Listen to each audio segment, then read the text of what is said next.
Buckle up, because today we are diving headfirst into a book that's causing quite a stir in the abortion debate. Yeah, this one is definitely not holding back. It's intense and thought-provoking, and honestly, that's what makes this deep dive so compelling.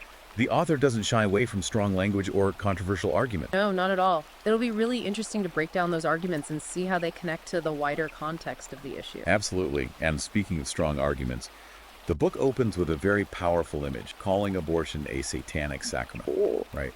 It argues that what's often framed as a woman's right to choose or a form of liberation is actually a tool of oppression. And to make this point hit home, the author shares personal stories, like Sarah's experience. She turned to substance abuse after an abortion. It really highlights the potential emotional toll of this issue. That's really striking how the book uses Sarah's story to illustrate what it claims is a much larger pattern of psychological trauma stemming from abortion. Exactly, and it connects those individual experiences to deeper wounds, both societal and spiritual. Interesting. Then the book takes aim at the abortion industry, calling it a multi-billion-dollar machine that exploits vulnerable women. It even uses the term abortion capitalism, which is a pretty loaded phrase. Yeah, that definitely carries a lot of weight. It's a direct criticism of pharmaceutical companies, accusing them of profiting from this procedure. This whole argument about abortion capitalism raises some important questions about the financial incentives at play in healthcare. The book brings up this really disturbing claim about a program that allegedly offers discounts for scheduling abortions within 24 hours. Wow. If that's true, it suggests a really troubling prioritization of profit over actual care and consideration for the woman's well-being. That's a chilling thought, for sure. And then the book takes an even bolder step, arguing that abortion is actually a weapon of eugenics. Okay, so now it's getting into really controversial territory. Right. It claims that abortion is being used to target certain communities and control who gets to exist in society. Wow. So this is where the book is connecting those personal experiences of women like Sarah to a much broader, potentially even sinister social agenda. Exactly. And to support this claim, the book delves into the issue of declining birth rates and the potential economic fallout. Okay. It argues that abortion essentially eliminates future workers and taxpayers, which weakens the economy in the long run. I see. So it's linking individual choices to these larger societal impacts. Precisely. And what's interesting is how the book then looks at pronatal policies, like those in countries like Hungary and Poland. Right. It presents them as positive examples of encouraging childbirth and addressing declining birth rates. But then it criticizes feminists for opposing those policies. So it's suggesting a clash between feminist ideology and what it sees as the well-being of society. Yeah, it frames that as a real tension point. And then the book brings in another personal story, this time a woman named Maria. She deeply regrets her abortion. And her story serves to reinforce the book's perspective on the personal and societal costs of this procedure. So it's using these personal narratives to really drive home that sense of loss and regret. Absolutely, and it's effective.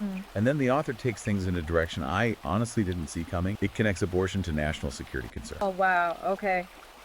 Tell me more. The argument is that declining birth rates lead to smaller militaries and a greater reliance on foreign workers, which ultimately makes a nation more vulnerable.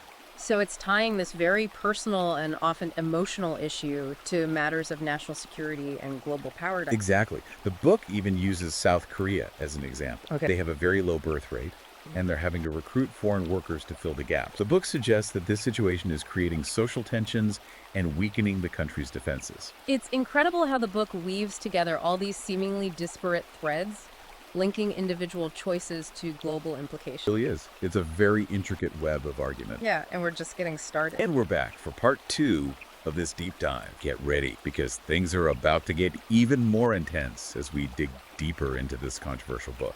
Yeah, this section really dives into some heavy stuff, especially the psychological impact of abortion. And not just on the women who've had them, but on those who are often forgotten, siblings. That's a perspective we rarely hear about. Right. It argues that siblings can experience a whole range of complex emotions after an abortion, from guilt and confusion to even trauma. It's pretty powerful stuff.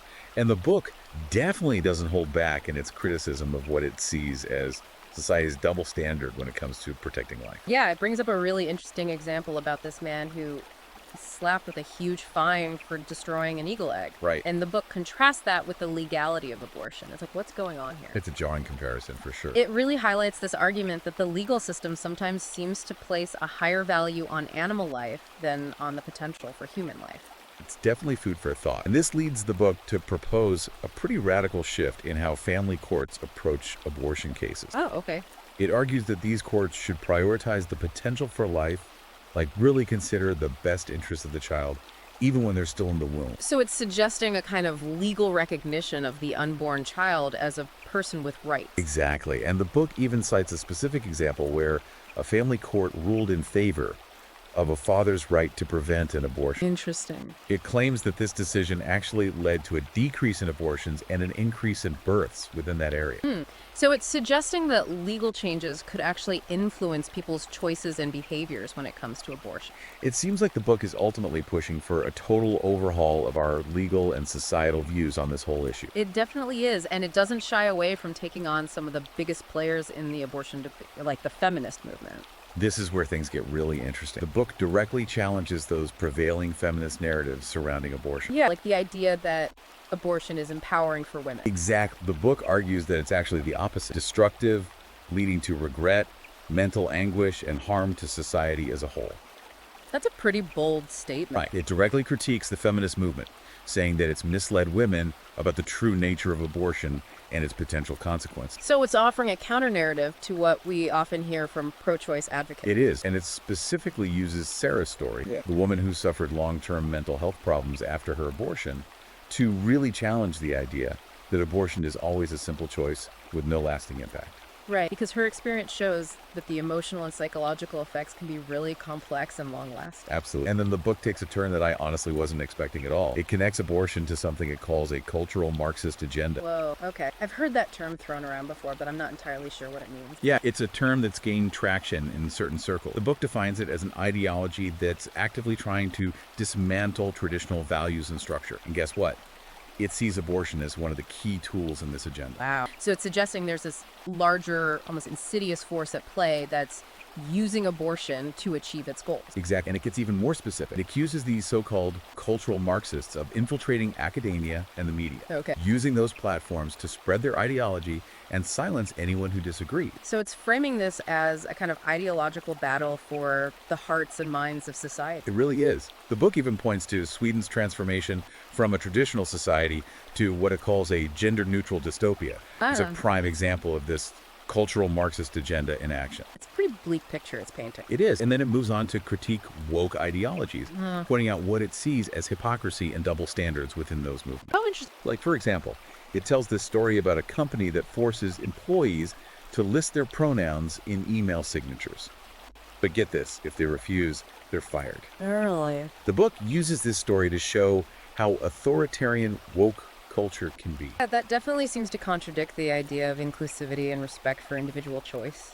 It does. And it also brings up other examples, like activists who rail against capitalism while living comfortably off their wealth, or politicians who blame poverty on toxic masculinity while ignoring all the economic factors involved. So it's suggesting there's a disconnect between the rhetoric and the reality of these movements. Exactly. And it then goes on to criticize what it calls the entitlement of modern women, arguing that they often expect special treatment without contributing equally. That's pretty provocative. Right. And it even tells this story about John, who's supporting his girlfriend, Sarah, while she's figuring things out. And then she demands a $10,000 engagement ring. Oh, wow. The book uses this as an example of what it sees as female entitlement in relationships today. It's a pretty stark generalization, but I can see how that anecdote would resonate with some people. Yeah, and then it introduces this concept of the princess paradox, which is really interesting. Okay, what's that? It argues that many women today expect to be treated like princesses, but aren't willing to take on the responsibilities of a queen. That's a pretty loaded analogy. It is, but it's also thought-provoking. And the book doesn't stop there. It also explores how men are becoming victims of societal expectations and feminist ideologies. It's flipping the script and looking at men as the disadvantaged group. In a way, yes. It uses John again as an example. This time, he's working tirelessly to support his family, while his stay-at-home wife criticizes him for not helping enough. So it's portraying him as the martyr in the relationship. Right. It frames it as male sacrifice and female ingratitude. That's definitely a different perspective than we usually hear. It is, and it ties into the book's larger argument that men are often silenced and denied the right to grieve openly. Interesting. So it's saying that societal expectations of masculinity prevent men from expressing their emotions freely and seeking support when they need it. Exactly, and the book goes on to challenge those traditional definitions of masculinity, arguing for a more balanced approach to gender roles, one where men can be both strong and sensitive. That's an interesting concept, and I'm curious to see how the book develops it. Welcome back for the final part of our deep dives into this really provocative book.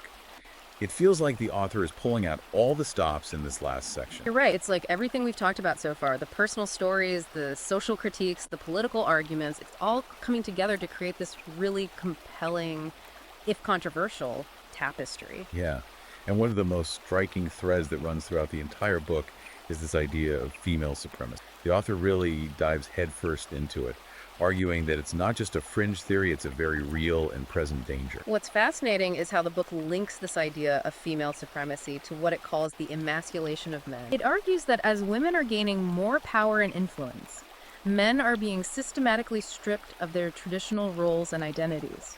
And it's not just presented as some neutral observation, is it? The book really frames it as a deliberate attack on men and masculinity. It even goes so far as to suggest that this whole power shift is part of a larger plan orchestrated by, you guessed it, cultural Marxists. There's that term again. It's really important to understand how the book defines it, because it's not just about traditional Marxist economic theory. It's about this broader cultural and ideological movement that the book claims is seeking to dismantle traditional values and institutions. Almost like a complete societal upheaval. Right, with the ultimate goal of establishing a Marxist utopia where women rule and critical theories are law. I mean, it kind of sounds like a conspiracy theory, doesn't it? Like there's this secret cabal pulling the strings behind the scenes. It definitely has that element to it. The book points to things like the rise of feminism, the push for gender-neutral language, and policies like no-fault divorce as evidence of this so-called cultural Marxist agenda in action. Is it possible that these are just natural changes the societies go through? I mean, women have been fighting for equality for centuries. Couldn't this just be a part of that? That's a valid point, but the book argues that these changes aren't organic or beneficial. It sees them as part of a deliberate and honestly insidious strategy to undermine Western civilization as we know it.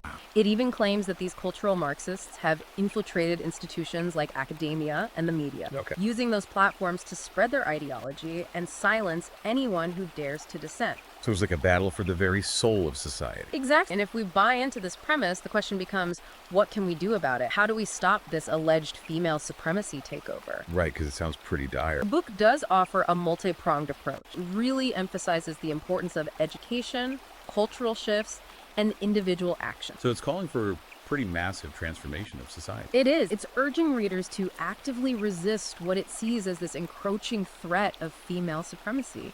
It advocates for a return to traditional values, a strengthening of the nuclear family, and a reassertion of what it considers true masculinity. It's a powerful call to action. It is. The book ends on a note of hope and defiance. It encourages readers to challenge feminist narratives, push back against woke ideologies, and ultimately reclaim what it sees as their rightful place in society. Well, this has been a wild ride. It really has. It's a challenging read, it's controversial, but it definitely makes you think about gender, power, and the future of society in a whole new light. If you're interested in exploring these ideas further, you can find the book on Amazon Kindle and Google Play Books.